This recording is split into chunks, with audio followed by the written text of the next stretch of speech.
কুষ্টিয়ার মিরপুরে 4 ও 5 বছরের দুই শিশুকে ধর্ষণ চেষ্টার অভিযোগ উঠেছে। এই ঘটনায় ছবির শেখ নামে এক ব্যক্তিকে গণপিটুনি দিয়ে পুলিশের সোপর্দ করেছে স্থানীয়রা।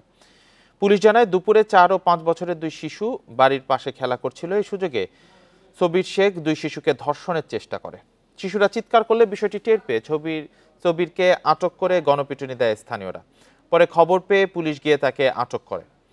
গণপিটুনির শিকার সবিরকে উপজেলা স্বাস্থ্য কমপ্লেক্সে ভর্তি করা হয়েছে। এর আগেও ধর্ষণ মামলায় দীর্ঘদিন জেল খেটেছেন সবির। তার বিরুদ্ধে আইনানুগ ব্যবস্থা প্রক্রিয়াধীন রয়েছে বলে জানিয়েছে পুলিশ। বান্ডেল থাকলে প্রতি সেনমানিতে টাকা বাঁচবে। বিকাশ সেনমানি বান্ডেল কিনে জিতুন প্রতি লেনদেনে। দুইজন বাচ্চাকে ধর্ষণের চেষ্টা করেছে, জনগণ ধরে মারপিট করেছে। তারপরে স্থানীয় জনগণের সহায়তায় ওই লোকটাকে উদ্ধার করে হাসপাতালে ভর্তি করানো হয়েছে। অভিযোগ পাওয়ার সাথে সাথে ইনশাআল্লাহ আমরা মামলা নেব এবং আসামিকে জেল হাজতে প্রেরণ করব।